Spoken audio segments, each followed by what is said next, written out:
नमस्कार, माझं नाव गुणेश महादेव गवस. मी वाफोलीचो रहिवासी.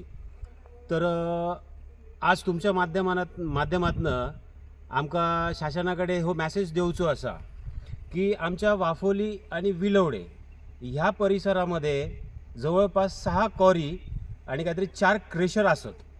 हे गेली 10 वर्ष कार्यान्वित असत. आज तुम्ही ह्या माझ्या पाठीमागे ह्या संपूर्ण बघू शकता तुम्ही की आज अशा प्रकारे वाईट अवस्था ह्या आमच्या गावांची ह्या कॉरींमुळे आणि क्रेशरमुळे झालेली असतात. वरती तुम्ही बघू शकता ती धूळ वगैरे काय जमता ना ती नंतर तुम्ही बघू शकता, ते तुमका माहिती आहे आता. पण तुमका सांगायचा मुद्दो असो असा की काल म्हणजे 17 तारखेक आम्ही या ठिकाणी वाफोली आणि विलवडे ह्या दोन्ही गावांच्या सीमावर्ती भागामध्ये जो क्रेशरचा रस्तो होतो तो त्या ठिकाणी आम्ही धरणे आंदोलन ह्या सार्वत्रिकपणे केला होता.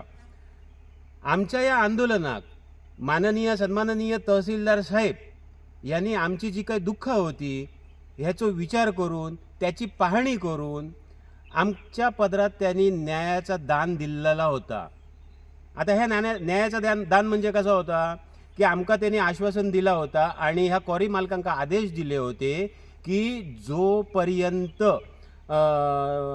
विलवडे तलाठी आणि सर्कल यांचो रिपोर्ट आपल्यापर्यंत पोचत नाही तोपर्यंत हे जे वाफोली आणि विलवडे गावामधले असणारे कॉरी आणि क्रेशर हे पूर्णपणे म्हणजे त्यांच्या ट्रान्सपोर्ट सहित सगळं बंद ठेवचा होता. असं रोखठोक त्यांच्यानी आदेश काल संध्याकाळी जवळजवळ 5:30-7 ह्या अंतराच्या मध्ये दिलेलो असा.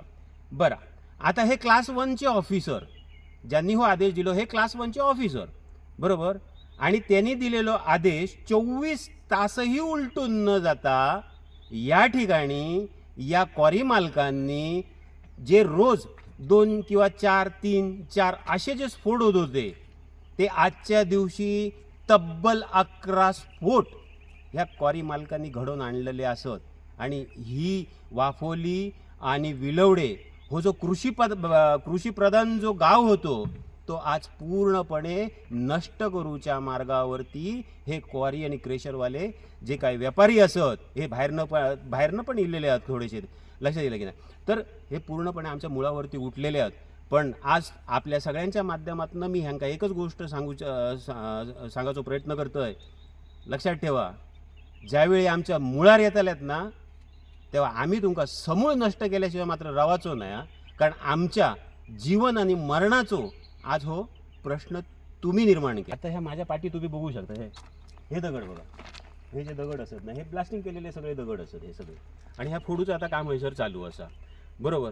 आता हे आदेश होऊन सुद्धा तहसीलदार क्लास 1 ग्रेड 1चो ऑफिसर आणि तो आदेश दिता की क्वारी बंद ठेवण्यात याव्यात आणि असं असताना सुद्धा यांच्यानी चालू केले नाही. आता माका शासनाकडे एक विचारूचा असा की आता शासन यांच्यावरती काय ॲक्शन घेतला. शासनात हे 4 जे क्वारी मालक असत किंवा क्रेशर मालक असत हे महत्त्वाचे असत की हजारांची संख्या असणारा हो जो गाव असा हे जे गाव असत म्हणजे बाधित गाव खयचे असत, वाफोली असा, विलवडे असा, भालावल असा, डेगवे असा, 4 गाव असत ज्यांका हे पूर्णपणे बाधित क्षेत्र असा. पण ही ग्रामस्थ हे शेतकरी सरकारसाठी महत्त्वाचे असत की हे 4 खाणी कामगार जे असत म्हणजे मालक जे असत खाणीचे ते महत्त्वाचे असत. ह्या आता आमका बघूचा की शासन ह्यांका काय शिक्षा देता ह्या मात्र मी ह्याचो पाठपुरावा नक्की करतलो मी.